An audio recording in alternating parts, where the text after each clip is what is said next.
DGen Nation fam, what is up? What is happening? It's week 7. We're coming at you. It's the DGen Nation podcast. I'm one of your hosts, Ryan Williams. You can find me on Twitter at RyanAlexander_W. I'm joined by my usual co-host, the usual suspects, the Godfather himself, Mr. Kevin Steele at FantasyRat13 is where you can find him on Twitter, and Maddie DFS on Twitter, Maddie Dickinson, Maddie Ice, Maddie Moneybags. What's going on, fellas? How we doing? You guys ready for week 7? I am. I don't know about you guys, but I am. I'm so glad that DraftKings and, well, I don't really play on FanDuel, but FanDuel as well. They're glad they're leaving that Arizona-Seattle game that got moved to Sunday Night Football on the main slate, because we finally get to go back to a week of late night hammers. We have not had Sunday Night Football on the main slate in a while, and man, it is such a fun sweat when you're either in contention with a couple guys left, or you are fading a certain player because you're at the top and there's that one guy you're fading in the last game of the night, and it's just like it's a fun island game sweat. So I'm glad there's late night hammers back this week. Man, the ultimate late night hammer. Throw it back to the Sunday night primetime being on the slate. Kev, how you feeling about this slate? You ready to lock and load these lineups? Hell yeah. I fucking week 6 wasn't over yet, and I was talking about week 7 already. So man, I couldn't believe that. You were in the DMs on the Chiefs-Bills game. It's such a good slate. Yeah, we were building for the Chiefs-Bills, the double header, and Kev goes, "Man, week 7's awesome." I'm like, Kev, it's Monday morning. We've got a double header, and it's an awesome double header. He's like, I don't care. Week 7 is awesome. I'm like, Kev, tell me who I should be playing, Robinson or Hardman. Like, let's go. Oh, man, that's fun. Well, thank you guys for joining us. We appreciate all you guys. It's the DGen Nation podcast. If you don't know by now, we are DGen Nation Pod on Twitter. If you guys are listening to us, we really appreciate that. Make sure you guys are subscribing to the podcast on your podcasting softwares, liking or rating and reviewing the show, and then liking the videos. If you guys are watching us on YouTube, Periscope, Twitch now, we really appreciate all the interaction and love that we're getting from you guys. And we're out here to get this money. So without even any further ado, let's just get into this week 7 slate. And Maddie, you kind of hit it on the head, man. I mean, we kind of got saved with the slate, right? I mean, we got an ultimate just bananas game that we're expecting to see on Sunday night with Arizona and Seattle facing off against each other and that high total that it is.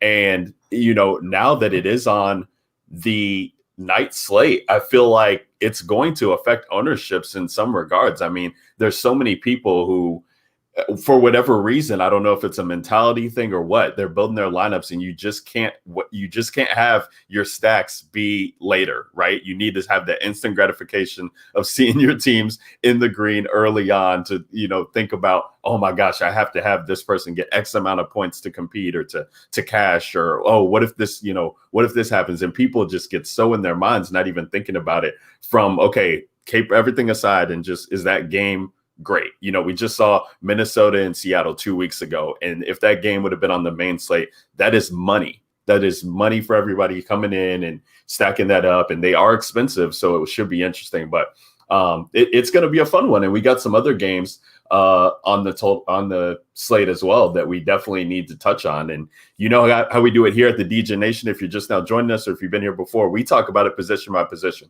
So let's talk about this quarterback situation that we have coming in here in the quarterback slate just as a whole, right? And so we got Russ versus Kyler. We already talked about that. You got Matthew Stafford going against Matt Ryan. Matt Ryan just was helping people win GPPs, take down GPPs. If they didn't have a Deshaun Watson or Ryan Tannehill stack, Matt Ryan gets Julio back, and now it's all good, right? The numbers with Julio have been great. So you're looking at that game. That game should be nice. You got Patrick Mahomes on the slate. They just struggled against Buffalo. Now they get to go against Denver, a team, even though it's on the road, he's had a ton of success against Denver and their zone defense that they run out there. So, it's always Patty Mahomes. He can always throw up 30 in an instant. And then Josh Allen, he gets to go against the Jets. And it's everybody against the Jets. It was a little frustrating last week.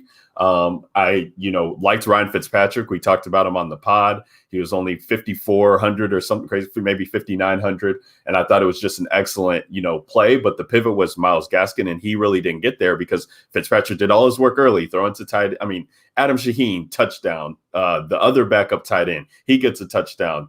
Ryan Fitzpatrick, he's running it in, doing all crazy stuff. And so you got to think that Josh Allen here, he's been struggling late, but he's 7,700 on this slate, and he could get a bounce back spot here. So, and then you got like Teddy Bridgewater going against Drew Brees in New Orleans. So a lot of fun matchups that we have in the slate. So my question to you guys, and Maddie, I'll let you kick it off here.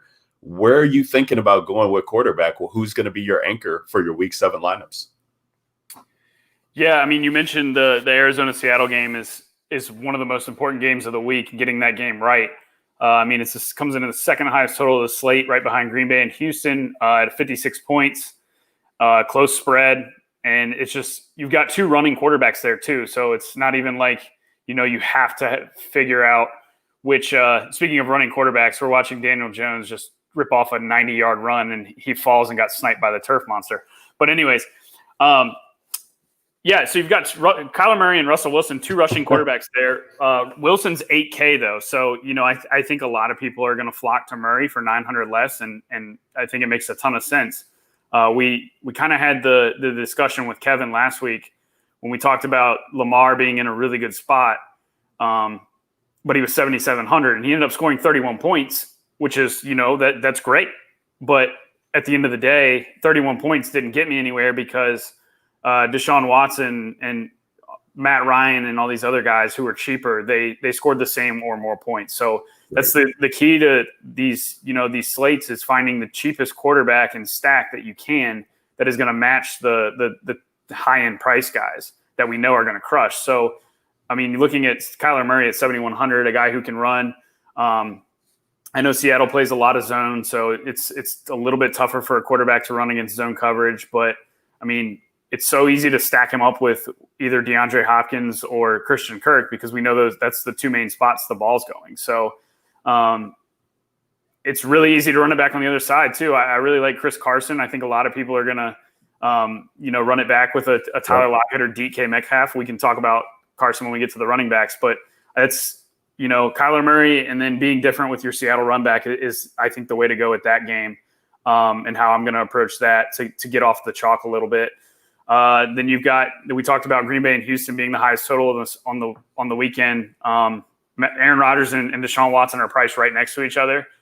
The thing with Rodgers is I don't know how popular he's going to be because he just put up a dud last week. But 2, when you look at the Green Bay offense, there's two, any given week, either Aaron Jones can go out and rush for 4 touchdowns or Aaron Rodgers can throw 4 touchdowns. And so it's like when people are playing Aaron Jones, they're like, oh, well, I'm playing Aaron Jones. I don't want to play Aaron Rodgers. And so I think Aaron Rodgers could come in lower owned because of that. And if that's the case, I do want some Aaron Rodgers exposure this weekend, even though the path for Deshaun Watson on the other side is pretty clear that, if Houston's going to score, it's going to be because of Watson. So I think those 2 games are very important. And I'm curious to hear you guys' takes on Detroit, Atlanta, because I think that's the 3rd key game, where it's 2 defenses that don't really play defense. And 2, Matt Ryan, he's been good, especially since they fired Quinn. But Stafford on the other side, like how many times do we keep playing this guy and he just throws the ball 31 times in these in these pass funnel spots against bad pass defenses? Like it's at some point is Stafford either going to come out and just start chucking, or like are we just writing Stafford off? Kev, you were the one who wrote Stafford down this week. I can't keep going back to the well, but you're looking at the pieces, right? And I mean, look at the quarterbacks that have faced this team. I mean, even last week, Kirk Cousins, this is a guy who people don't want to play in DFS because he's just terrible. And he's not very, he doesn't have the volume either, but it was a good spot for him. He throws 3 interceptions before he gets any touchdowns. Then he gets 3 touchdowns and all of a sudden changes the slate because Thielen's getting there, Jefferson's getting there. So like you're looking at Kenny Galladay and I'm looking at, what wide receiver ones are doing to this team.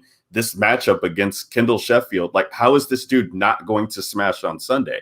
And so if Kenny Galladay is smashing, you definitely think we could get Matthew Stafford getting there, but he is not. And he hasn't had a 300-yard game all season.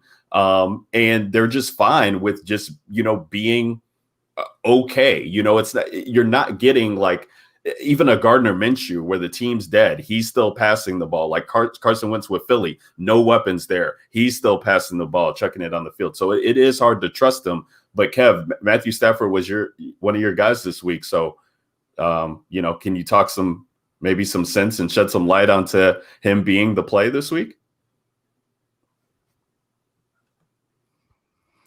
Yeah, I think he's a fantastic play. Last week had more to do with the fact that they just didn't really have to throw the ball that much against Jacksonville. They got up early, and every time they got down to the goal line, which was multiple times, they were able to just punch it in with the running back. So that takes away from some of what he did last week. I think that makes people think that he had a bad game, and he really didn't.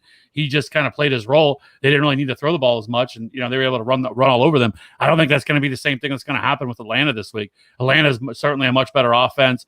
As we've seen that they've been able to get ahead themselves. They just have not been able to close out games as well. Obviously, they were able to do so last week against the Vikings. But so I think this is kind of a back and forth game here. And I think if that's going to happen, that's a perfect environment for Matthew Stafford. And there's some other things to take into consideration. Like, Kenny Golladay was banged up earlier in the year. Now he is completely healthy. So I think that this offense, and I hope that's what people look at Matt Stafford this week and say, I'm not playing him. I'm not going to go down that road again. Because he only has one 20-point fantasy performance. That was against New Orleans in week 4. Other than that, it's been 16, 16, 18, and 12. But I just think everything's aligned here for Matthew Stafford. And if people aren't going to want to play him, that's fine with me. So are you? I'm just playing devil's advocate here. Are you concerned their game against New Orleans? I know that he threw 2 touchdown passes really early. I played him that week, and I was like, oh man, this is I'm going to get a 5 touchdown game here. And then they ended up going down like very quickly to New Orleans after that, and they were playing catch up, and he still only threw the ball 31 times. And then you look at the Green Bay game where they lost by 21 points, and he only threw 33 times. Like, are you concerned with the volume at all? Because you look in week 1 when they played that shootout with Chicago, he threw 42 times. So, like, I guess does it have to be like a back and forth game and not a game where it's just like a blowout? Like, I don't know. I just can't wrap my head around what's going to get me to that 40 pass attempt Stafford game, because we've seen them play a couple games from behind so far, and the volume just hasn't been there. But the matchup is incredible this week.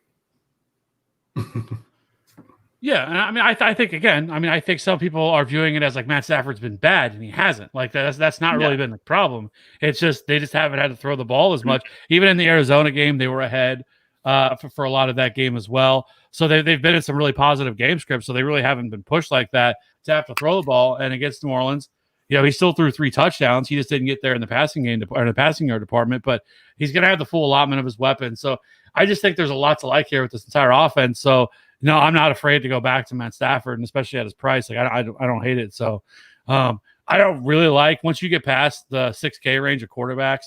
I just don't like anybody that's really down there outside of maybe if you want to play Teddy Bridgewater.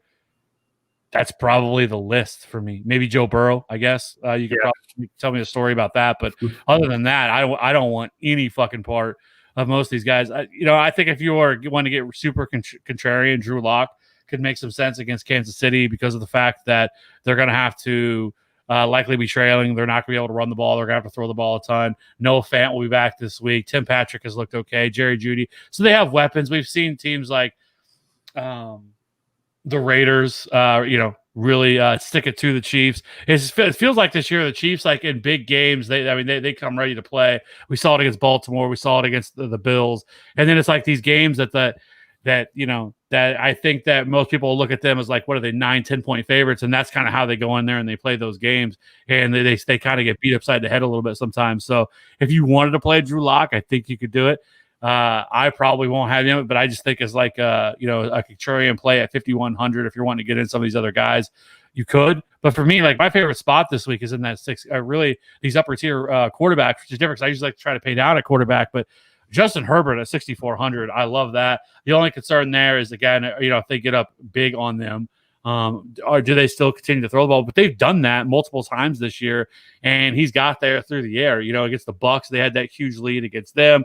They've seemed to be a team that blows a lot of leads, and that is where they're at. But Justin Herbert has been a baller so far this year. And this is probably one of his best matchups he's had all year at 6,400, and he's using his legs.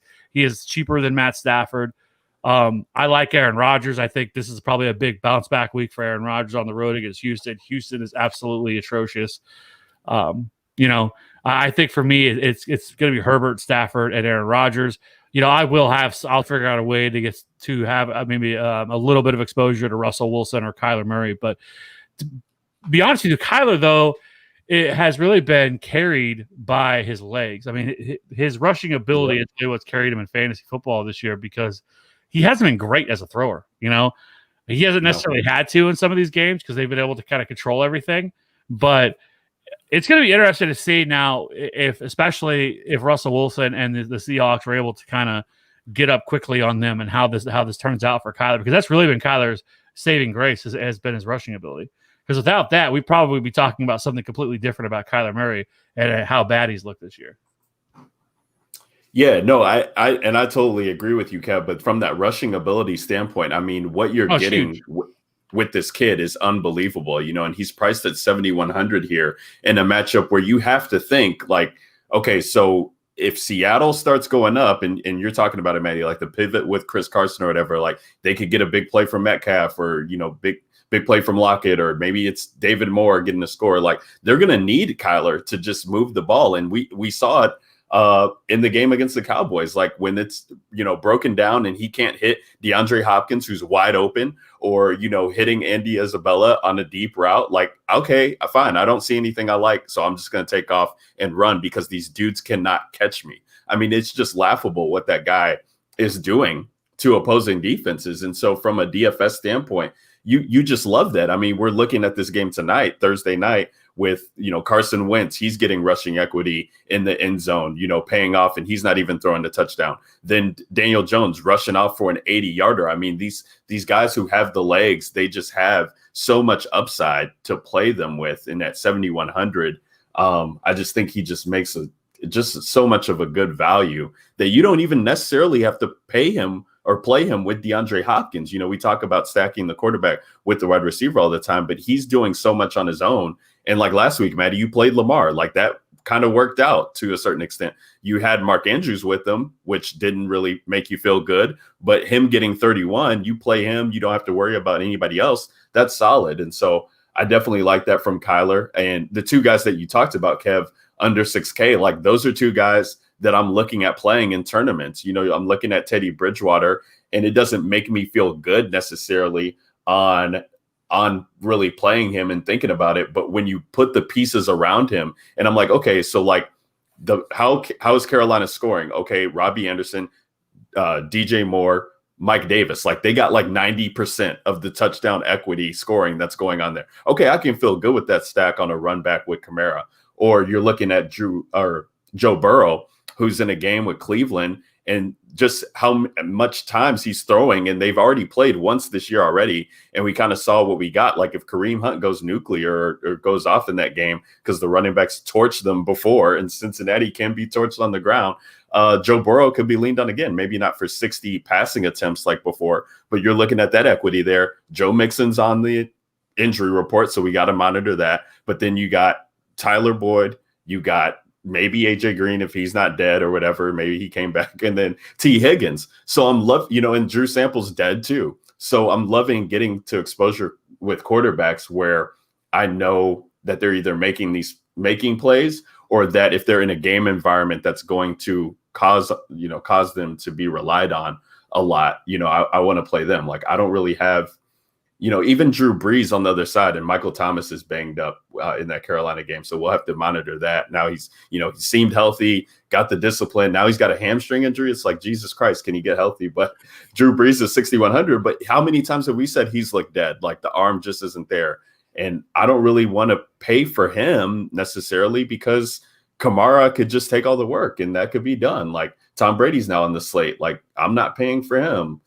Deshaun Watson, he's in a good spot. And, we'll talk about that with the wide receivers, but, Will Fuller's going to be covered by one of the best corners graded out of the season with Jair Alexander. So I'm looking for ways to kind of, play these game environments where I can get all the equity. And Mehdi, I know you talked about that in the chat before, just like the game environments and kind of what they present themselves with and pace up spots. And I'm looking at that Cleveland-Cincinnati game, and that's sticking off at the page for me as far as pace.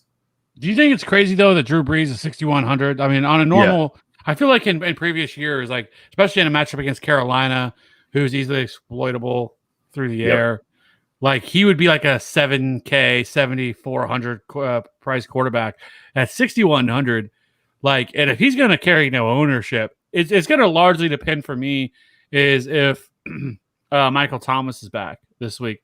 Because I do wonder if this is Michael Thomas like trying to stick it to the Saints after them suspending him, because it just seems weird that all of a sudden there's a rogue hamstring injury out of nowhere from him. But if he does play, I just think that that's a pretty cheap stack that you can get to with Breeze, Thomas, and even Kamara added into that, and then run it back with like a DJ Moore at DJ Moore's 5,600 or something like that this week. Yeah, something around there. I'm looking right now. The thing is, with him too is that, and I know, like Will in the chat saying, no, he's washed. I don't give a shit if he's washed. Like all he has to do is be able to hit Michael fucking Thomas 40 times a game for fucking slants. On a 4-yard slant route. Hey, slant guard Mike, baby. Slant guard Mike. I'm not worried about that. And that is why you think Drew Brees is going to bounce back is because of Michael Thomas, right? Because of what Michael Thomas brings to the table, and then with the dump off with Alvin Kamara, get him in space and stuff like that. Like, I don't need Drew Brees chucking fucking 40-yard bombs down the field to Traquan Smith or something like that anymore. Like, he can still win, playing the short game, and getting Michael Thomas back opens everything up. Then you have Emmanuel Sanders. I just think it's going to unlock this entire offense. And while I know I don't think that Drew Brees is going to bounce back and all of a sudden turn back into the Drew Brees of a couple of years ago, he doesn't have to. And especially in this matchup with no ownership at 6,100, that's just too cheap for him in this matchup. And what should be a relatively high scoring game as well. So yeah, I just think it's a little tough to get away from that, and because the Saints have the third highest implied point total this week too. They're at 29.25, 29.25. Only the Seahawks, who are half a point, and the Packers, who are about 1.5 higher than them in terms of implied points this week. Right. Yeah. I hear you, Kevin. I do think a point can be made too with these guys. We keep talking about them, and Maddie, we were talking about Juju in the chat before earlier, where we've seen them and Drew Brees for much longer. We've seen them pop. We've seen Drew Brees at home in the dome, like you play him, but maybe we're getting to a point now where it just isn't there, and you're looking, not to be a game log watcher, quote unquote, but you're looking at these numbers from Drew Brees and like, okay, so 300 yards against the Chargers when they needed, to come back and win, only one touchdown. The Green Bay game in week 3, like just missed the 300-yard bonus, but still threw 3 touchdowns and only got 23 DraftKings points. Like that's just not going to get it done, especially when you're looking at this offense and saying like, okay, they have Kamara, they have Latavius Murray. Both of these guys on the ground can smash Carolina with what they're giving up. Like that's for sure. Take that to the bank. And God forbid Taysom Hill gets in and takes away some work from Drew Brees, and you got to worry about that. There's so many factors with the Saints that Sean Payton's making us pull our hair out that we just can't trust Drew Brees is going to get all the equity that he used to get because they're attacking teams for so many different ways. Some of that's been taken out, considering he's the 14th price quarterback this week. So it's not like you're paying top tier for him. So that's why I think it's interesting. And like, if you think about it from the level of when they lost Michael Thomas, like who was the guys that you really felt like could win on a weekly basis, gain separation and stuff like that in terms of their offense? Jared Cook was in and out of the offense. Right. They had no rapport whatsoever with Emmanuel Sanders because of no preseason and all this stuff. So I think that on some level, because we did see, I think he had a 35, 40-yard pass that he hit Jared Cook on a dime to Jared Cook the last time they played, I think on Monday Night Football.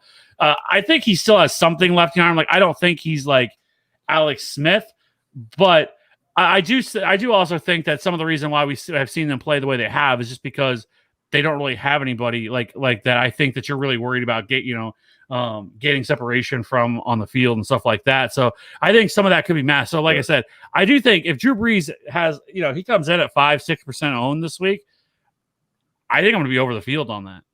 That's fair, and a lot needs to be said too, Kev, about how you played the slate, right? Because you're an MME player, like you try and find the scenarios of what you want to target, get exposure to these guys, and build around that. Which I play like 20 max, so maybe on the same level as you, if not more. And then Maddie's playing 3 max. So when it comes to that and the exposures we want to have, like I try and get a little bit tighter on what I can and can't come up with, especially this year in 2020, where I was used to, branching out to maybe 6 or 7 quarterbacks. But now it's like, if you don't have the game stack right, like those teams could just end up being dead. So I'd rather just target the guys who I know are in good spots, and, especially at quarterback with the variance, and, live with that, I guess. Do you think this game, though, does have somewhat of a feel of what last week's Tennessee and Houston game does? Because that's what it feels like to me, that it's very under the radar. I think there's pieces, like people are going to want to play Kamara and, maybe Michael Thomas, but that's about it. Like, I don't think people, like, everybody's going to want to play Arizona and Seattle, or if not that, it's going to be Green Bay and Houston. Like, everybody's going to be, I think that's where most of the ownership's going to come in. I don't think anybody's really going to be out there looking to game stack Carolina and the Saints. And I do think that this game, would anybody be surprised if it was a 38-31 type game by the end of it? No, I don't think I would be. And so I do think it has some definitely has upside or shootout potential, and it has one of the higher point totals on the slate anyway. Right, for sure. Go ahead, Maddie. You go ahead. I was just going to say the concern for that game for me is the pace side of things. So you've got, when you talk about the Tennessee-Houston game, so Tennessee, like we talked about pre-show, Tennessee is running more no huddle this year. They're forcing the opposing team to run more plays because of how fast they're playing on their own side. Whereas you've got teams like Carolina and New Orleans. New Orleans ranks 25th in pace when it's a one-score game, and Carolina, they rank 11th. So, Carolina can speed it up a little bit, but then you look at when Carolina's been trailing by more than 7 points, they rank 29th. So it's like, as they start losing more, they kind of take their time and don't try to hustle up, which is kind of weird. But I don't know. That game has a feel to me where if New Orleans gets up early, they're just going to lean, especially if Michael Thomas isn't playing, they're just going to lean on Latavius Murray and Alvin Kamara on the ground. And then you've got Carolina, who isn't going to really try to, speed things up if they're trailing on the other side. I do think, New Orleans defense isn't that great in terms of defending the pass. They're really good at defending the run. So I do think if Carolina has success, it's going to be Robbie Anderson and DJ Moore.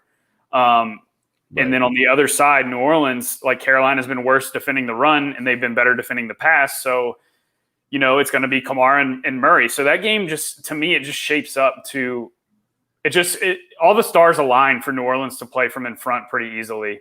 But I will say, that if Carolina's behind, you absolutely definitely, you want to have exposure to DJ Moore and Robbie Anderson, at least as one-offs, because of their price. $5,600 and $6K for those two guys is, I think, too cheap for Ryan. Like you said, it's a 3-man offense, right? So where all the production's coming from, and if you think they score 24 to 27 points, likely one of those guys has 100 yards and a touchdown or something like that. So I don't know. I kind of fell in love with that game originally, but after kind of digging into the more, behind the scenes stuff of pace and stuff, it just seems to me like a game where New Orleans will want to control the clock and just run the ball as much as they can. And Carolina's not going to be anxious to, speed things up on their side. But I could be wrong, but I just think for me, I guess for me to wrap it up, it would just be really the key for me is going to be if Michael Thomas plays, because if he doesn't play, then I have much less want to play him or attack this game like that. I'd like to have some one-offs. I'm definitely going to have Kamara. I'll probably have some DJ Moore and some Robbie Anderson, but that's going to be about it. I wouldn't really want to game stack it. So it's really going to come down to if Michael Thomas plays, because Michael Thomas is 7,600, I think it was what it was, which is fucking ridiculous, because normally Michael Thomas is 9K. So 7,600 by Michael Thomas, I'm all about that live. No, definitely. And I will just say that the Carolina offense of those pieces, those 4 main guys, that comes in at 24,000, I believe. in the salary. So, you're looking at 4 guys, you get them for 24,000 of a 50K salary that we're trying to build around, not even half. That's crazy for that when you're not even factoring the defense is going to be way cheaper. If you're not playing Bills or whoever the hell is up there at 4,700. I saw that's crazy. All right. Yeah. But yeah, we're still in Carolina and New Orleans. Let's move it over to running backs. And we got Kamara on the slate. He's 7,900. Probably going to be the guy this week that people try and jam in. And Maddie, I had you go first, and I kind of want Kev to kind of talk about his plays first. But I do want to talk about, we talked in the chat, our 3-man chat, just about Derrick Henry last week. And I know a lot was made about Derrick Henry and, was he the right play? Was he not the right play? And he doesn't catch passes and yada, yada, yada, all that stuff. But signs were pointing there, and most people didn't want to play him because he was going to be 30% owned in tournaments. And you look at that and, okay, maybe 30% is high, but for what he got you, which it was late, you needed overtime and needed a 90-yard run, but still that was in his range of outcomes, and 30% didn't really feel that way. And so, I kind of want to talk about this from a perspective of, we have Kamara here in a good spot. We got Aaron Jones in a good spot. Are their ownerships going to equate to just making them bad plays just off of the ownerships, or are these guys just in such good spots that you need to really start here at running back? And Kev, I know you have both of those guys written down, so I'll let you start it off. But yeah, I want to start it off with those 2 guys at that conversation, because they really kind of make the slate here, I feel like, at running back, with those 2 guys being the 2 that are priced over 7K that people are going to want to play. Let me just jump in real fast before Kev goes. From a strategy standpoint, I think in the terms of, the context of evaluating player ownerships, I think a lot of people mistakenly single out individual players and say, oh, this player is going to be 30% owned, I'm not going to play him. Or this player is going to be 25 to 30% owned, I'm not going to play him. I think people need to look at their lineup as an entire lineup and say, okay, I've got these 2 guys who are projected to be 25 to 30% owned, but I've also got these 2 guys who are projected to be 1 to 2% owned. If these 30% guys go off and my 1% guys go off, it doesn't matter that I played the 30% guys, because my 1%ers are now vaulting my 30% lineup ahead of everybody else that played those 2 guys. If that makes sense. You've got to look at your team as a whole build and say, okay, I've got a good mix of high owned and low owned guys in here. And I'm not necessarily looking at Derrick Henry as, should I play him at 30% or not? Last week when I played him, it was in a game stack, because I felt like, my game stack was different than the field. But so let me put Derrick Henry in my game stack. Right. I just wanted to touch on that strategy in terms of, evaluating ownership. I think, a lot of people have made that mistake, including myself until recently. It's just, I think focusing on your team as a whole is a much better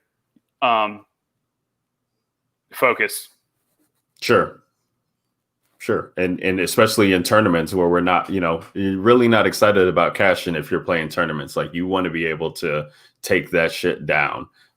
So it even more imperative to have, the game stack hit and be in that environment where all your points are coming from a certain amount of guys. Kev, let's talk about these top 2 guys, running backs. I know you have them both written down, and is that just, exposure to one of them? Are you looking at builds where you can get both of them? Are they just in too good of spots to pass up? Because I kind of do want to play Kamara, but only in game environments. I'm looking at Aaron Jones at 7,200, and I'm just like, I know I want to play him.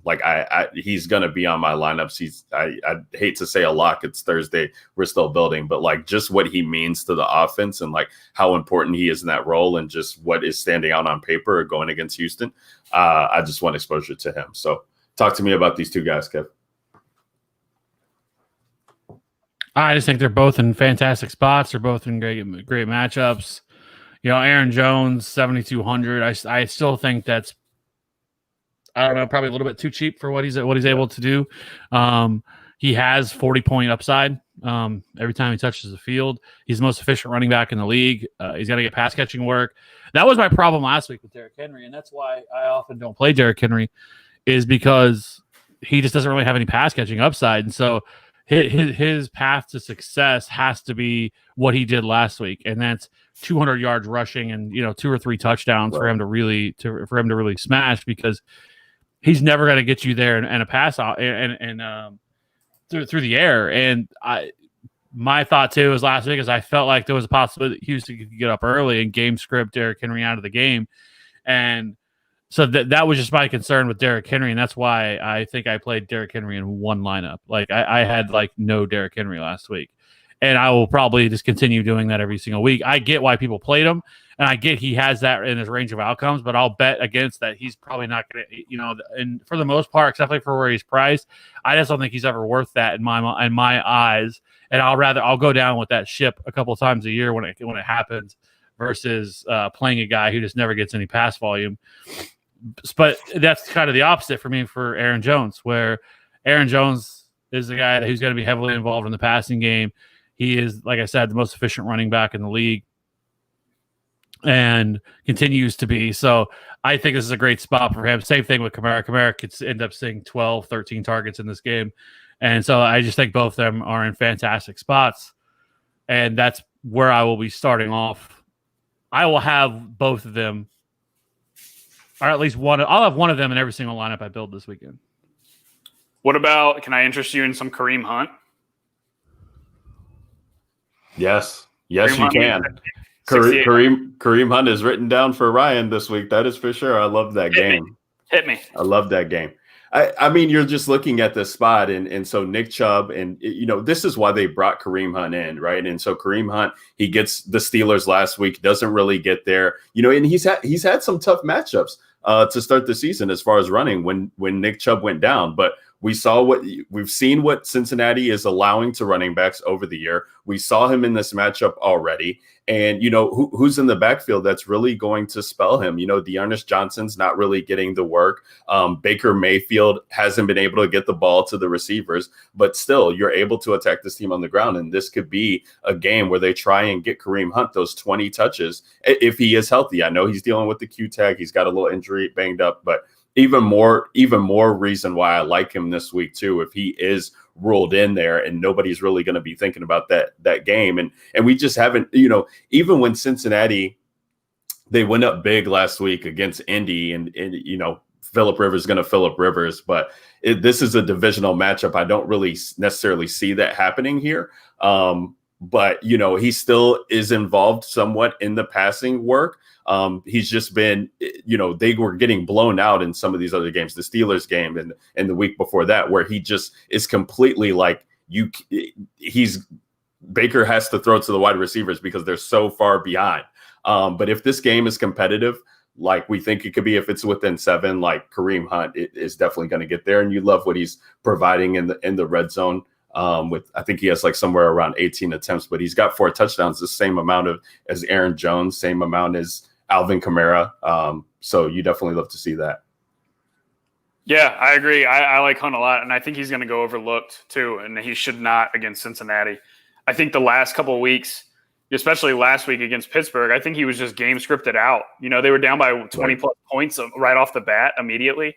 And so it's like at that point, why run a guy out there who's for 20 to 25 touches if he is battling a little injury, when you've got Dearness Johnson who can he can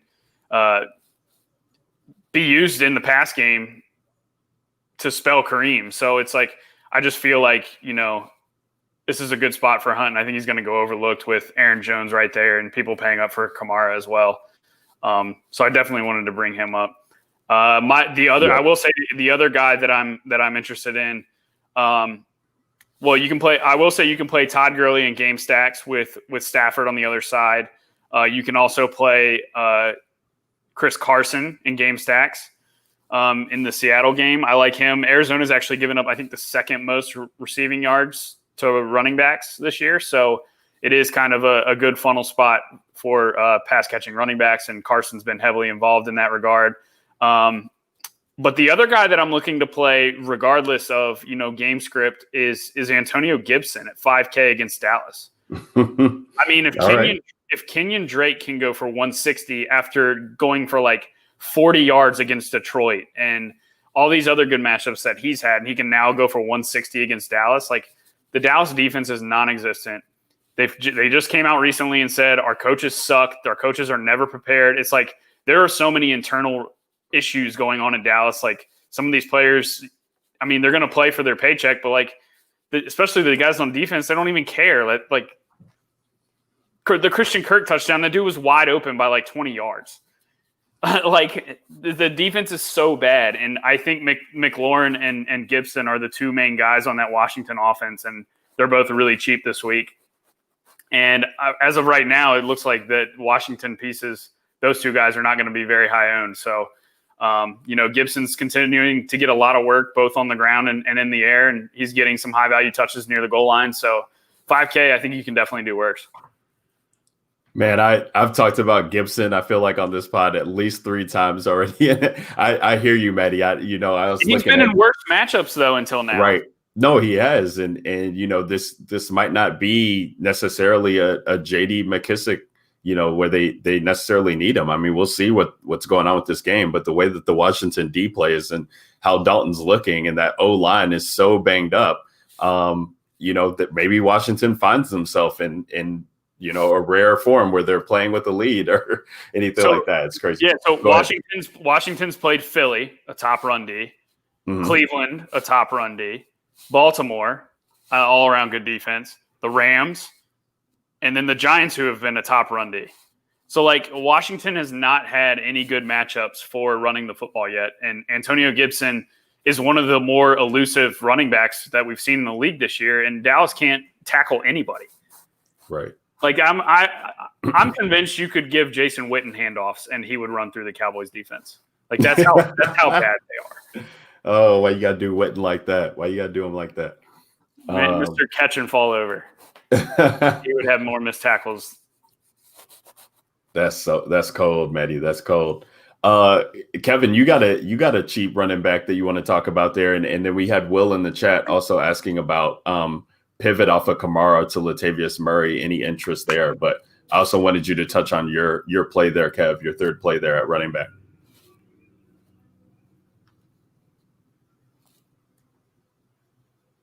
Yeah, I mean, I just think he's way too cheap. There is some concern there. I mean, DeAndre Swift's 5,400. There is some concern because last week he only played 37% of the snaps despite scoring 27.3. So I guess you might consider it a little bit point chasing, but he's been pretty solid for most of the season. It's a great matchup against Atlanta.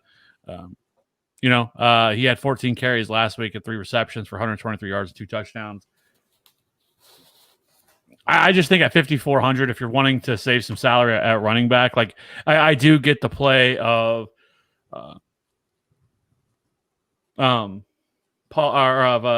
Gibson. I was trying to Flustered. You all right, Kev? I just drew a blank. But I understand that play. There is the concern there for me that Washington falls behind and they turn to J.D. McKissick, and J.D. McKissick starts to get, because as much involvement he's had in the passing game, that would be my only concern there with Antonio Gibson. Other than that, like that is why, like DeAndre Swift, he's involved in the passing game. Even if they get behind, he's still going to get opportunities as a pass catching back. He's the best pass catching back that they have. I wish they would stop giving the fucking ball to Adrian Peterson because Adrian Peterson's fucking washed. It just drives me up the fucking wall. But I do think DeAndre Swift at 5,400 and what is one of the best matchups he will have all year. Much like it was against Jacksonville last week. I just think he's still too cheap for, I think, what the upside is there for him. I definitely agree. And I was going to actually mention that when we were talking about Stafford. I think if they do start to integrate Swift a little bit more and have Adrian Peterson involved less, I think that's a boost to Stafford because Swift is such a much better pass catcher and they can utilize him in that fashion. And I think that you can even stack Swift with Stafford if you wanted to because of how bad Atlanta is at, defending pass catching running backs. So yeah, I like the Swift call for sure. Yeah, no. And who was I going to touch on? Gurley. You talked about Gurley before, Maddie, and I think you can play him independent of the game scripts too. I mean, how many times have we seen teams take advantage of Detroit by getting up that lead because they're able to just, get out there and move the ball on them. And I was looking at the numbers for Gurley there, and he's seeing 9 targets, over the past 2 weeks, which you definitely love to see from him. So, are we going to get him out there, in games that matter and not, have to deal with Brian Hill coming in to spell him and all this other bullshit that they're doing? And again, that was with Dan Quinn. He's not the head coach anymore. It's now Raheem Morris, and maybe he has a affinity to Gurley or whatever, but you definitely love to see that in that 6K in a game environment that, we want to try and get exposure to good game environments, right? So even though I'm not playing Stafford, still getting Galladay exposure, still getting Gurley exposure, I like, because they're cheap options for that game. Anybody else that you guys wanted to touch on here? I mean, we got Derrick Henry. He's at home going against Pittsburgh. Terrible matchup. But because he just smashed, the ownership will flood there. I'm not saying sharps will go there or anything like that, but just if you're in mass field tournaments, I'd be interested to see what Derrick Henry's ownership is this week. Even though it's not a good matchup, he is at home. And in a somewhat competitive game, I think people could try and go back there and try and, catch lightning in a bottle by hitting that again. Kind of talk about Miles Sanders ripped off a big run against Steelers, and all these other, another player I think ripped off a big run against them too. So they have given up some explosive plays, but as far as points and bunches go, they're not. We do get Josh Jacobs on this slate, and now I know. Listen, Tampa Bay's been stout. They're tough, but Gruden, Kev, you've talked about this ad nauseum, I feel like, with Josh Jacobs. So you're shaking your head. I just wanted to touch on the play, but they're going to feed this dude, if they are able to, move the ball in some capacity. I mean, we saw it against the Patriots with them. We've seen it again in other tough matchups that Jacobs found himself in, where he's still just getting 20 touches at minimum because Gruden just doesn't give a fuck. D-Gaff, I know he's our best player, and I want him to get the ball. And so, even like David Montgomery, on a showdown slate that it was showdown. So definitely a different situation. But when they get in the red zone, like Montgomery's the guy. So they were able to feed him. He scored a touchdown. Like the Raiders definitely have chances to get there. I wanted to bring him up because he is 6,300, kind of finds himself in the mix. So I can't do it. The Bucs have just been so fucking good against running backs this year. They continue to be really good at against running backs. I just can't do it, especially if the Bucs get up early in this game. Josh Jacobs isn't going to be seeing the field as much. What about Ronald Jones? So the two guys that I was going to bring up was going to be Chris Carson for one at 6,400. Don't get the price at all. That is way too cheap for him. Yeah, I agree. He has been a monster this year. I think he's like RB4 on the season or something like that in season-long formats. 6,400. He's involved in the passing game. I just don't get it. That I'm going to have a lot of Chris Carson. And if I'm not game stacking this game, and I'm not playing Russ or Kyler or something like that, I'm going to have Chris Carson on my line because 6,400, it's just entirely too cheap for him. The Ronald Jones play, I think, is interesting as well at 6,200. But I really want to know if Leonard Fournette is going to be playing because it sounds like he's going to be back in this game. And if he does, that's where I get nervous with wanting to play Ronald Jones because, as well, he is not really involved in the passing game. Right. But he's been so damn good as a runner the last 2 or 3 weeks. It's hard to deny him of that. But I feel like I would be tilting my face off when Leonard Fournette, they go down to the goal line and they give Leonard Fournette the goal line carries or something like that. And playing him at 6,200. So with Chris Carson, only $200 more, I'll just find the $200 and play Chris Carson at 6,400, who's just going to have the majority of the role there in that backfield. Versus now, if Leonard Fournette happens to miss, then maybe I would be a little bit more inclined to play Ronald Jones at that price. Other than that, what about Melvin Gordon at 5,500? The Chiefs have been terrible against running backs this year. Is he playing? Yeah. Yeah, he's back. It sounds like he's going to play. Yep. So he missed last week because of a strep throat. It wasn't like an injury or anything like that. I just didn't know because of his DUI thing what they were. No, doing. There's been a lot of people talking about that. That's embarrassing. Because Lindsey looked. The Eagles look so off. I'm getting into that Eagles game, boy. Philip Lindsay actually looked good last week, so I don't know. Yes and no, but like we've seen, like so whenever they were healthy before, Melvin Gordon got the majority of the touches in the backfield. I'm just saying, Lindsey definitely not definitely, but he potentially earned himself more work with how he ran against New England last week. Is I guess the argument that I was make. Still at 5,500. The big concern would be for Melvin Gordon is if the Chiefs throttle the Broncos early and get out to an early lead, then Melvin Gordon's probably dust. So I think in a contrarian build, having some Melvin Gordon at 5,500 isn't ridiculous because he doesn't need to do a ton to get you there. And the Chiefs, like I said, have been terrible against the run. I'd probably rather just play Swift at 54 or Gibson at 5K if I was going down that low. But I get it. The matchup's good. Yeah. Yeah, I wanted to, let's see, before we move on to wide receivers real quick, I'm looking at the time here. I just want to touch on David Johnson interest at all? 5,300 there? No. Okay, just wanted to check. And then Chargers running backs, Justin Jackson, Josh Kelly. I think Justin Jackson was on the injury report. Jackson has been limited both yesterday and today. So okay, if he's so he out, is limited. Josh Kelly is going to get all the touches he can handle. Yeah, and he would be very interesting against Jacksonville, but at the same time, that would almost make me like Herbert more because I don't think they would just run Kelly 30 times. No, but I think that you could probably lock him in for a pass catching work and stuff like that. To where I think Joshua Kelly would actually be pretty interesting because he's 5,100. Yeah, and playing Jacksonville. Yeah, so it's just a great matchup. People aren't going to want to like. I think even if Justin Jackson plays, I still think Joshua Kelly is an interesting play because I could see where Justin Jackson, if he's active or maybe he's limited, he doesn't get as much any opportunities. And the last time they played, obviously, it was against New Orleans. Totally different matchup. New Orleans is one of the best run defenses in the league.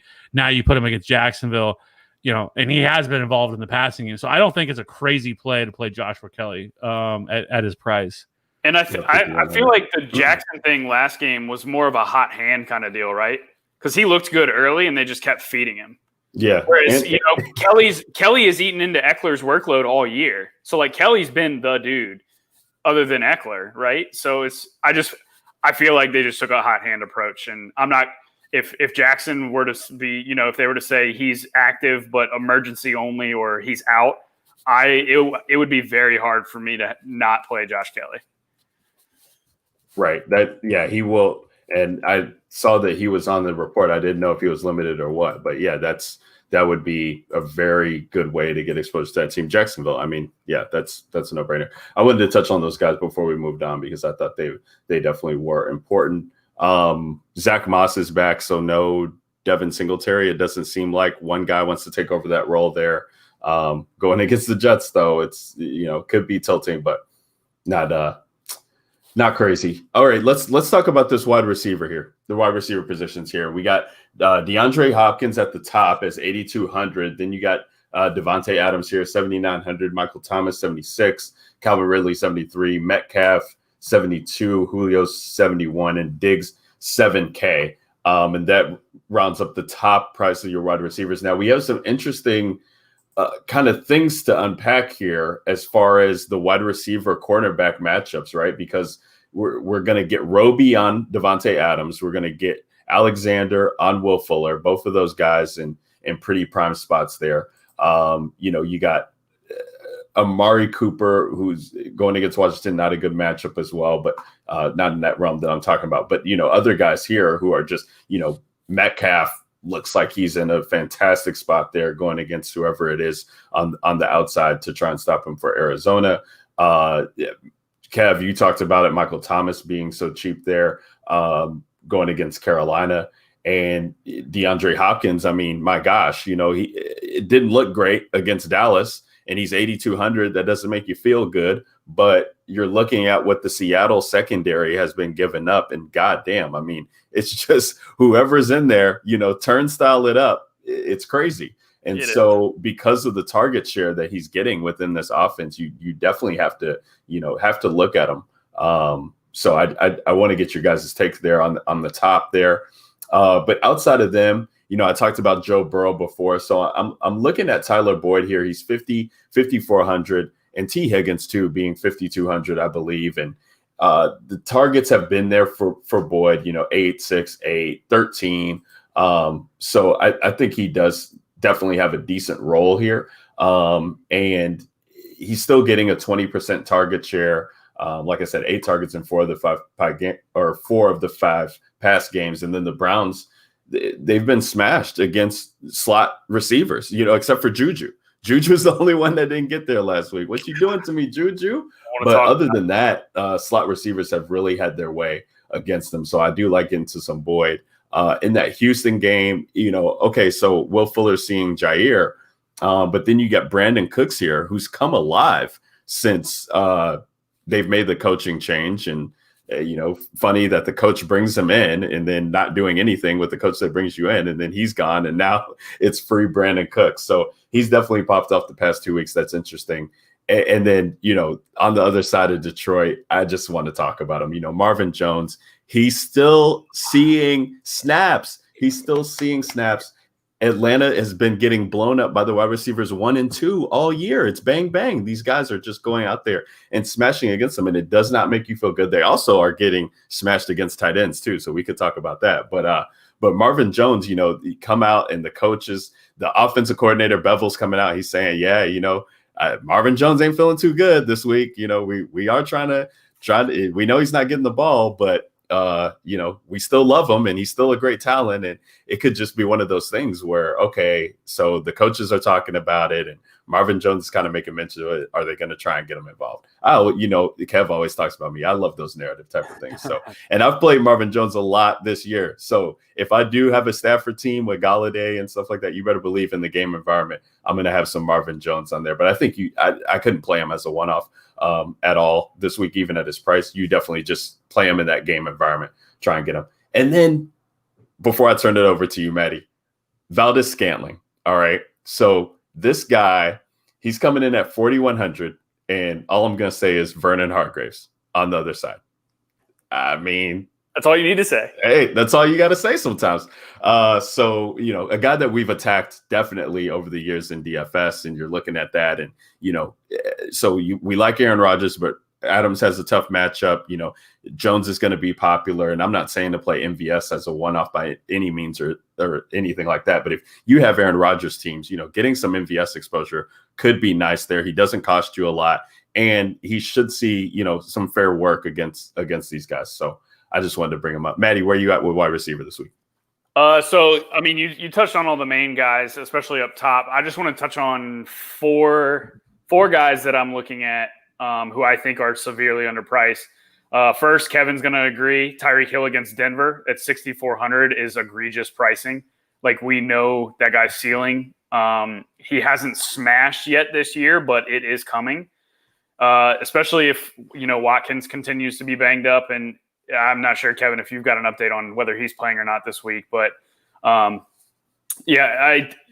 Hill hasn't gone over 100 yards yet, but he's not going to go the whole season without being over 100 yards. 6,400 is too cheap for a guy who can go for 150 and 2 touchdowns. I think he's a great play. Terry McLaurin might be my favorite wide receiver of the entire week. 5,800 against Dallas for a guy seeing over 10 targets a game. Sign me up. That's, it's really all you need to say about him. Deontay Johnson, if he's back at 4,200, I think that price is way too cheap. I think he's egregiously mispriced down there. He was over 5K, I think, the last couple of weeks and before he got hurt. So, and I don't remember. I think there was a fourth guy. Kev, go ahead. I'll pop back in if I can remember who it was. But those were the 3 main guys that I think are just mispriced this week and are in great spots. I 100% agree on Tyreek, 6,400. He's played well against Denver in his career. I'm just not worried about that matchup at all. The dude has 35, 40 point upside when he's on the field. So he has not had a smash game. He's actually been weird this year. Like, usually in years past, it was always like you got a 35 point game from him, a 28-point game from him, and then you get like a 3-point game from him, and then you get another 25-point game.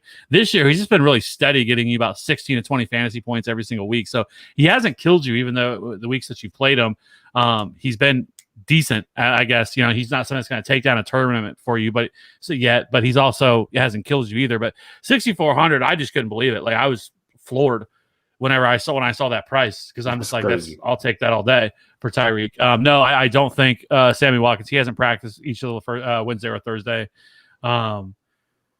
So no, I don't think Sammy Watkins is going to play. But yeah, 6,400. I definitely love that. I love Kenny Golladay against Atlanta, 6,700. I don't really need to talk about the top guys. I think DK Metcalf and Devontae Adams. People may not be wanting to play Devontae Adams, especially after the kind of the dud that he put up last week, where people were really high on him against the Bucs. I think you can probably count on probably 15 targets in this game against Houston.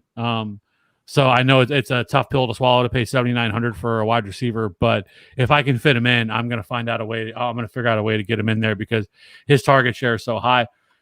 Chris Godwin at 6,400. I know that he did not play his normal allotment of snaps last week. He only played like 64% of the snaps.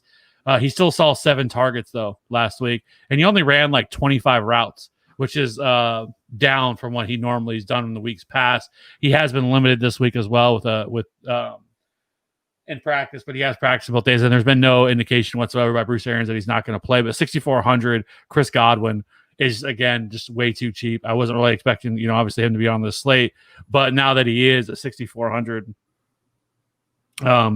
it's really, really hard not to want to play Chris Godwin at $6,400. I think last week was a little bit of a fluke, especially once they got up pretty big, on the Packers. I don't think they really needed to play him. If I'm paying down this kind of middle tier, I think Keenan Allen at 6,200 against the Jags. If the Jags can even keep this game somewhat close, I think he is in a fantastic spot against the Jaguars. DJ Moore, we've already talked about at 5,600. That's entirely too cheap. I really like Brandon Cooks at 5,200 against Green Bay. I like him more than Will Fuller, and I think more people want to play Will Fuller, but that matchup against Jair Alexander, especially if Alexander is going to shadow him, I think that is something that I just can't do. I do think it's going to be interesting to see what happens with John Brown, because it doesn't sound like he's going to play. He is pretty banged up. He's kind of been gutting through it.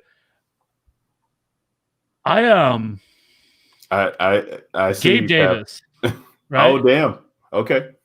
Yeah, go ahead. Gabriel Davis, I think, is somebody that I think people should be kind of taking a look at if John Brown is out, because he's kind of had a couple decent games this year, and without John Brown, he is kind of, against the Jets, it's not something people should really be all that concerned. And he's only $3,600.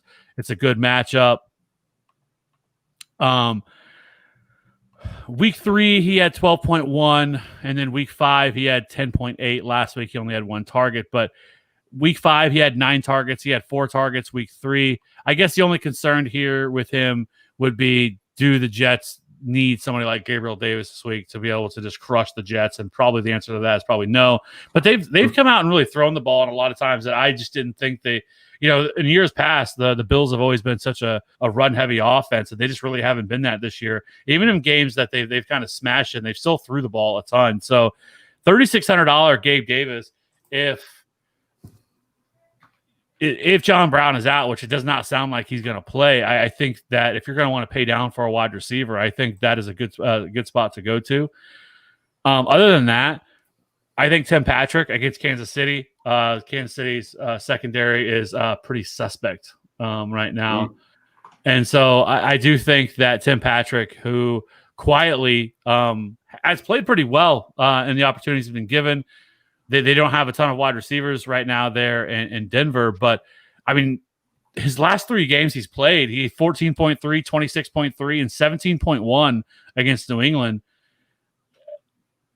$4,600. I think that's ridiculous. I think he probably should be in the 5K range. And being down at 4,600 with the amount of targets that he's seeing as well over these last 2 weeks, he's eclipsed 100 yards in each of those games. He has 2 touchdowns in each of the last 3. So I'm surprised Tim Patrick is this low, and I hope there's no ownership on him because I'm again probably going to have 50 to 60% of Tim Patrick, just because I think they're going to have to 50 to throw the ball. 60. Yeah, Goodness! I think this is a fantastic Tim Patrick spot. The Chiefs' defense has not been great, especially their pass defense. So I like Tim Patrick. 50 to 60 is probably high. I probably should have said like that's too high. I should have said probably. I think 30% probably. There we go. That makes probably make more sense. But I really like Tim Patrick. I'm gonna have a lot of them. And then, are you guys gonna play AJ Green, or do you think what last week happened was a fluke? I don't know. I haven't decided. It makes me sick because I do like Joe Burrow teams, but I'm just looking at T. Higgins and Boyd, and forget it. Green's volume's been there all year. He just finally did something with it. Right. I don't know if it was like motivation for him, because like it feels like because earlier in the year, like it just really didn't feel like he wanted to be there. Like there was times that he just seemed like he took a play off, right? And like it was just like whatever. Like the one that I airmailed it over his head, like he didn't even try to jump for it. He just kind of like you saw him on the sidelines saying, "Why don't they just trade me?" And then afterwards, they kind of come out and said that he said that no, he doesn't want to be traded. He wants to stay here in Cincinnati. Now was that just something? Because AJ Green's not the type of guy that come out to the media and be like a diva or anything like that. It's just not his style. Too, it could be, he was off for over a year and they had no preseason. So, you spend the first month, 5 weeks, getting back into game shape and building some rapport with a rookie quarterback. Like, maybe they're just now figuring it out. Like, maybe we've written AJ Green off too early and we need to not. Maybe. And Will's right. He asked us last week about AJ Green. We all laughed at him and said he's done. That is true. Oh, and he was like 3,900 too. That's the show jinx right there. That's the show jinx. But he's gonna go back to dust now. He's done. He did what he needed to do. He just wanted to show people that he still got it, and then you can go ahead back to that casket. You dust. You done so. Man, I don't know, man. The volume's been there. Like they just keep throwing to him, and they keep throwing deep to him, and like. If he catches his passes, he smashes 4,300 price tag, especially against Cleveland. 4,300. Oh god, yeah, I'm gonna have to look into get that. 10 targets, right? And most of them are going to be down the field. Yeah. Not every game, though. I like Burrow. I like a Burrow stack there. The Eagles are about to come back and win. Yeah, they are. They're on the 30-yard line. Interesting. Unbelievable. I did want to talk about I can't even believe I didn't bring him up, but Terry McLaurin, I know you talked about Gibson and running back section, Maddie, but we're looking at Dallas. I mean, 29th in receiving points allowed to wide receiver ones, allowing 100-yard games to wide receiver ones and bunches. He's 5th in the league in targets, has at least 7 in all 6 of the games he's played in. He's running the most routes. I mean, it's not Dwayne Haskins, his college teammate. It's Kyle Allen out there. So, take it with a grain of salt. But, you're looking at least recently, and Kyle Allen loves him. I mean, everybody does it. Who's quarterbacking for Washington? They're like, this is the only guy who could go out there. I mean, you're looking at, Steven Sims, Isaiah Wright, Logan Thomas. These are not names that should be on the field with him, right? So he should be getting all the work. And I mean, it is going against this Dallas secondary. I mean, they just got, if Kyler was able to hit Hopkins, in stride or early on that game, would have been torched. Kirk torched them. Isabella got loose on them. I mean, they're just giving up so many points to wide receivers. So McLaurin's my favorite wide receiver play, I think, of the week at 5,800. Just points per dollar. My favorite too, point per dollars. Yeah, point per dollar. Popping in air yards too. So you definitely love to see that. So I want to make sure. And he's going. I looked at the first run of ownerships, and he's going. The Washington offense is going overlooked. Both him and Gibson are projected around 7% owned right now. So I think if that's the case, I will not have a team without Terry McLaurin on it. Yeah, that's crazy. All right, let's move on to tight end so we can get into defense, get into our DFS bills, and put a bow on this podcast. So tight end this week, we got George Kittle at the top. 6,500. We got Kelsey at the top, 6,300. Waller back on the slate. It wasn't on there, to start the week, but now he's on there, 6,100. And then all the way down, you got TJ Hawkinson going against Atlanta. Atlanta just been crucified by tight ends, it seems like, on the season. He's 5,000 flat.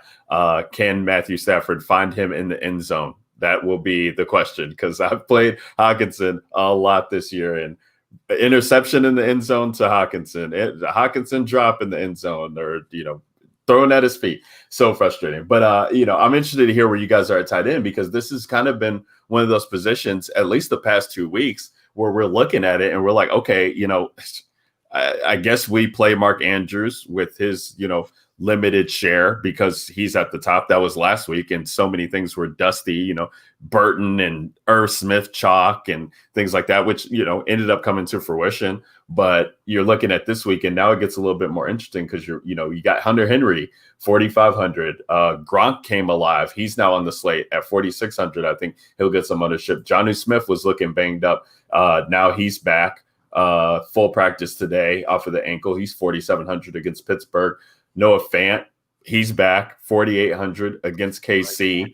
And they just try to get Albert the guy from Mizzou. Kev, Mizzou, get him going, and what was ridiculous usage in the red zone and end zone targets, 4 end zone targets, I think, for him. So tight end's very interesting this week. But for me, it comes down to really, I'm trying to find ways where I can get Travis Kelce in. I'm looking at his numbers. I know he's 6,300, but on builds, especially in single entries, I'm coming up with builds that are giving me, cash that I can spend if I'm paying down at defense, and we'll talk about that soon. And you're looking at the numbers in his career that he's had against Denver, and it just comes to fruition. And look at his price right over the course of the year so far in DraftKings. So starts out the season at $7K. 17 DK points, 7K, 24 DK points, 7,500, 14 DK points, 6,500, 10, 64, 27, 69, 22. And now they drop his price in a plus matchup to 63. And he's been getting there, at those prices before. So, I hate to say that, we're chasing with him, and you guys talked about it. Tyreek Hill in a good matchup. He's underpriced. He's on the road. Tyreek Hill on the road. He's definitely popped off a time or two, so maybe he gets the work. But Mahomes this season has just been looking for Kelce so much in this offense. Everything just seems to flow through him. I mean, you're looking at these no less than 6 targets a game, 7 targets, 12 targets, 7, 14. It's just ridiculous the amount of work that he's seeing. And then you got New England with George Kittle in the same position, but New England's holding tight ends, and Waller did get there off of production, but to a certain extent. But I think they'll be able to hold Kittle. It really just comes down to Kelce and Hawkinson for me that I'm looking at, and maybe you guys have some other stuff down here below, like a Dalton Schultz or Austin Hooper or Hunter Henry or Jonnu or Fant. So talk to me about it. Kev, you go ahead. I think if you're going to play Kelce, I love Kelce too, because he has smashed the Broncos in his career. I think he's gotten he's averaging 78 receiving yards and a touchdown a game, I think is what it is. It's something like that. It's ridiculous. But the thing with Kelce, if you're going to play Kelce, you should never play Kelce and Tyreek in the same lineup. It's always one of them smashes and the other one doesn't, right? I don't think there's ever been a game where both of them have just crushed, right? It's kind of one or the other. Is it a Travis Kelce game or is it a Tyreek game? Yep. And I think that's kind of how I always look at it. You could obviously always play him at $6,300. I don't hate that price. I think he probably should be priced up more than that, to be honest with you, especially as well as he's been playing. And the crazy part is now he's actually getting touchdowns. Years past, it's kind of always been something that he's never really done. He's never been a huge touchdown guy. He usually gets you 5 to 7 touchdowns every year. But he's already got 5 through 6 games. So I think that's been pretty encouraging. See, 6,300, I don't hate that. But I love TJ Hawkinson this week going against Atlanta. He's only 5K. The Falcons have given up the 3rd most fantasy points to the position, or DK points, and they've also given up the most touchdowns to tight ends. They've just been terrible against the tight end position. So I do like TJ Hawkinson quite a bit. And then, past that, I still like Hayden Hurst on the other side of that game at 4,400. He kind of had a pretty solid bounce back game last week. And then Dalton Schultz at 3,900 is just entirely too cheap for, it was nice to see him kind of bounce back last week, with Andy Dalton in the lineup. I didn't know how that was really going to work out for him. I mean, he had 5 targets in that game, 4 for 35. If he could find the end zone, let's be honest, most of these tight ends, you're pretty happy if they give you anything over double-digit fantasy points. So I think at $3,900, Dalton Schultz can certainly get there. And I think for me, like that is probably like the list. Like I would love to play Drew Sample against Cleveland because Cleveland's been atrocious against tight ends too. But I think I think that's a little bit too thin, especially considering outside of really Jacksonville, he's got no targets. Yeah. I mean, maybe we can feel comfortable with that, but I can't play him. I can't play him. He's dead to me. Maddie, where are you leaning this week? I'll just add one guy on top of the guys you've already talked about because I really do like Hawkinson and Kelsey if I'm paying up. But I think Austin Hooper's a great play at 4K against Cincy. His target share of the last 3 games has gone up, and he's seen 7, 10, and 6 targets in the last 3. I think he's got a good shot to catch a touchdown in this one, which is what I hunt for value tight ends. Big reason I played Darren Fells last week. So, I think, like I said, I like that Cincinnati Cleveland game, especially if you're playing Joe Burrow. I think Hooper and Kareem Hunt makes a ton of sense for run backs on the other side.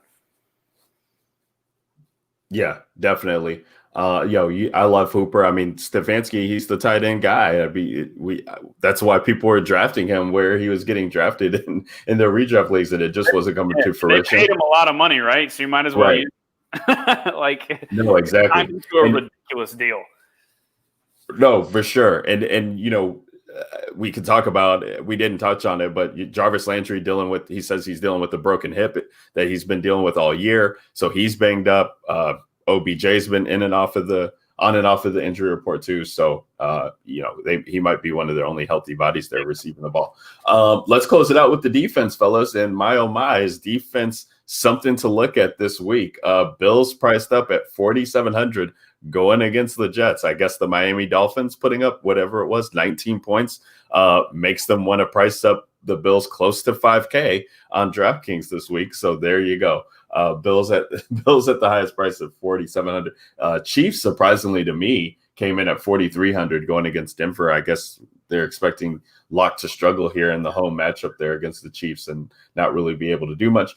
And then we start to get in the 4K range of the prices where we're seeing with the Bucks going against the Raiders, Patriots against San Fran at home, 3,900. But I'm really the 2 defense I'm looking at, and I'll toss it over to you, Maddie.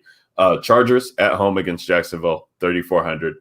Yes, please give me that if I can fit that. But then cheaply, let's scroll down 2,500 to the Washington football team going against Andy Dalton.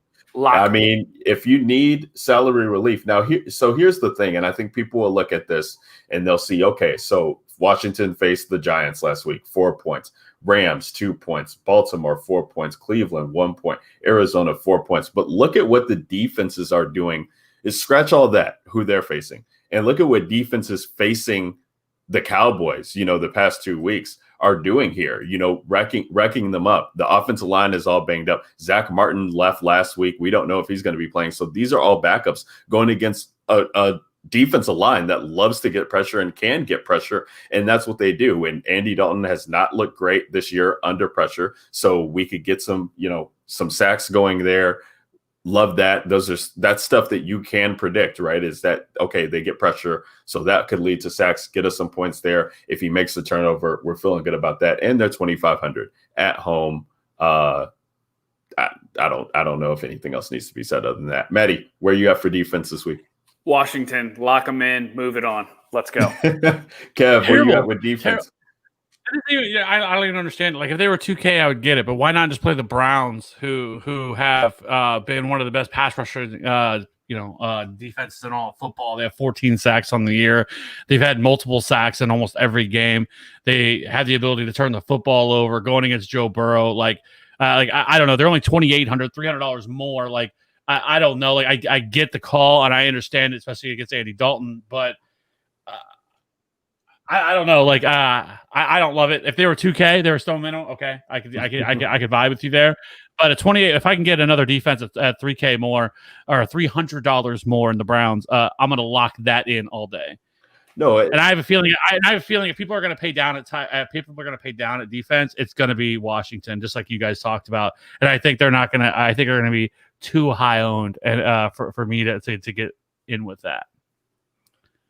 I hear you, Kevin, and that's fair. I will say, though, I'm looking at the numbers here for Cleveland. I mean, and this is ridiculous. 2 interceptions against Indy, an interception against Dallas, 3 interceptions against the Washington D, and then 2 fumble recoveries or defensive forced fumbles in week 4 and week 3. That's crazy to try and predict that happening. And the fact that they're doing that in bunches this year is really crazy. They just faced Pittsburgh, and I'm not going to compare Joe Burrow led offense to Pittsburgh, but 1 against Pittsburgh, 5 against Dallas. So I mean, I don't, and that was with Dak too, not with Dalton. So yeah, I mean, they're only 300 more, so I guess if you can fit them, it makes sense. But they are on the road. Washington is at home. That makes me feel a little bit comfortable. That's a fine play. I can get on board with that play. I think Washington's got one of the best front sevens in the entire league.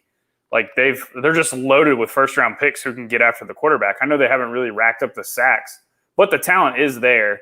And they showed it in the first week. I think they sacked Carson Wentz 8 times or something ridiculous. But so, I mean, facing, like Ryan said, facing a mix. Some of that was with Chase Young, right? Chase Young's not playing, right? He's out, right? Right, but they're still loaded. They still got Montez Sweat and all these other guys that are in there. But you're facing a Dallas offensive line that doesn't have any of their starters that they started with at the beginning of the year. They're missing all 5 starters.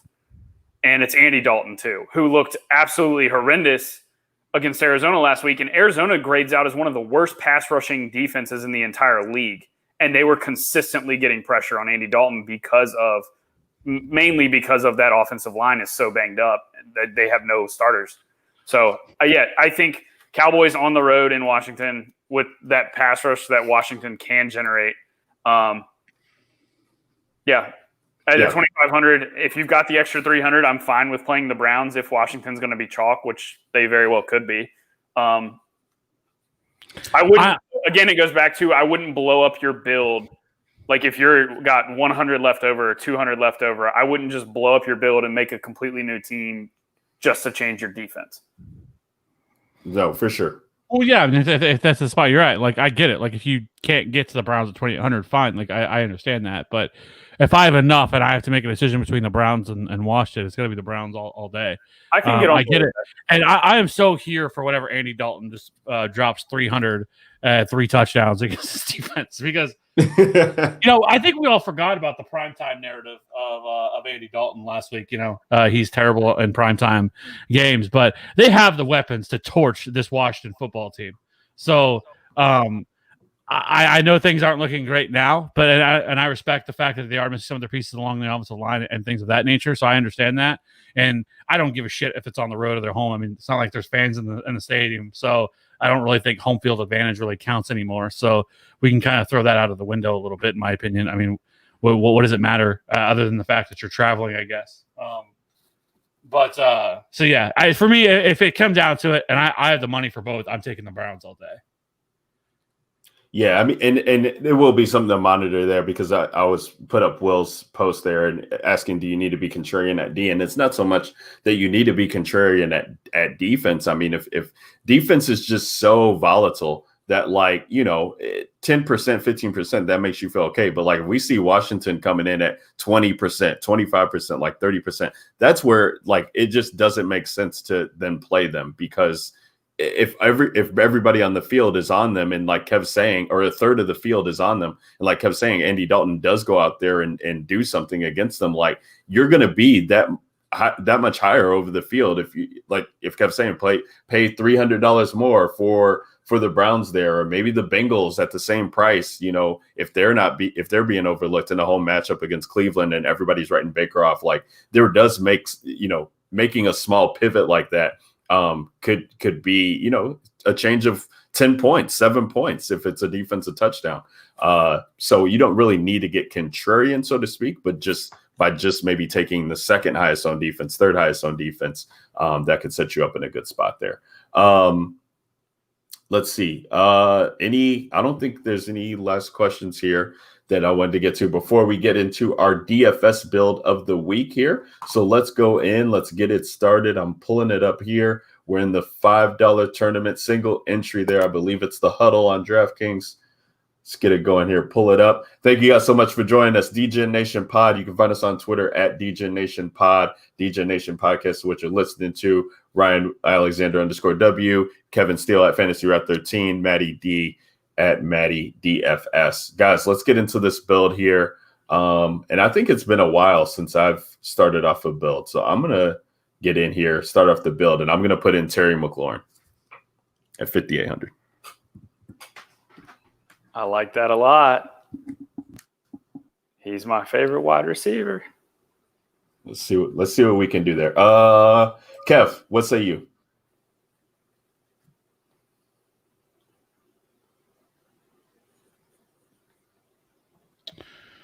Let me see.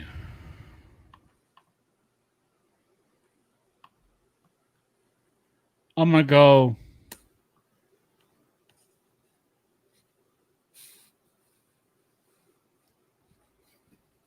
I'm going to go Aaron Jones. Aaron Jones, love that. 7,200 for AJ.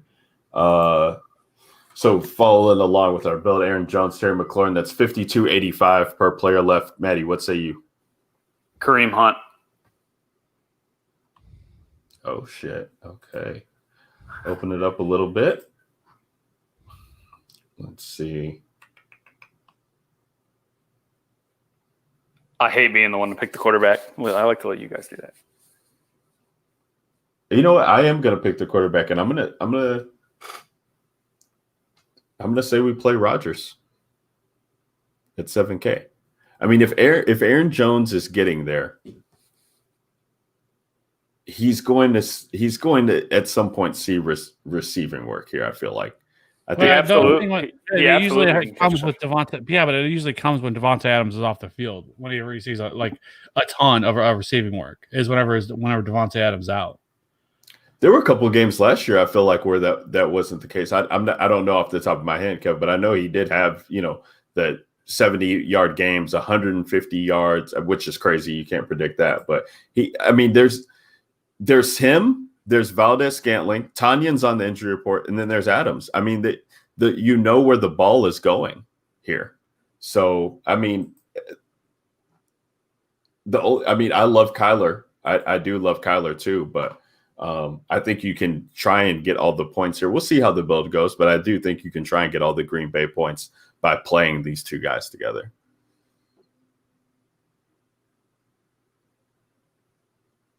But we always make pivots at the end. So go ahead with your pick, Kevin. We'll see where the build leads us.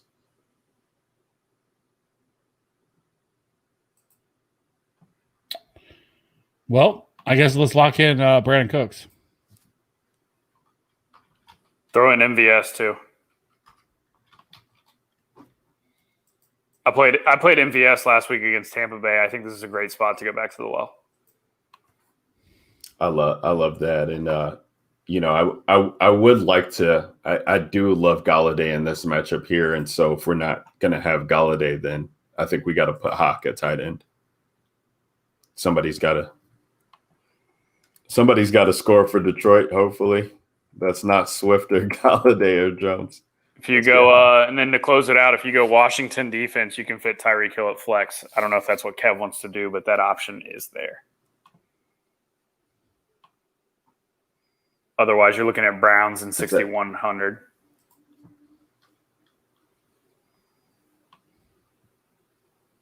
And that's just enough salary there. It zeroes it out. So you're looking at Browns and probably a Robbie Anderson, Todd Gurley type. Chris Carson. I'm gonna lock in at the flex. Same price, 6,400. Okay, yeah, can do that too. Carson and Tyreek Hill are both 6,400, and play Washington defense. Yeah. So team right now. I think Carson makes a ton of sense. Like, you definitely want a piece of that Seattle-Arizona game, right? And he's the cheapest, right, of all the studs outside of Christian Kirk, who's not really a stud. He's just a good value. Right.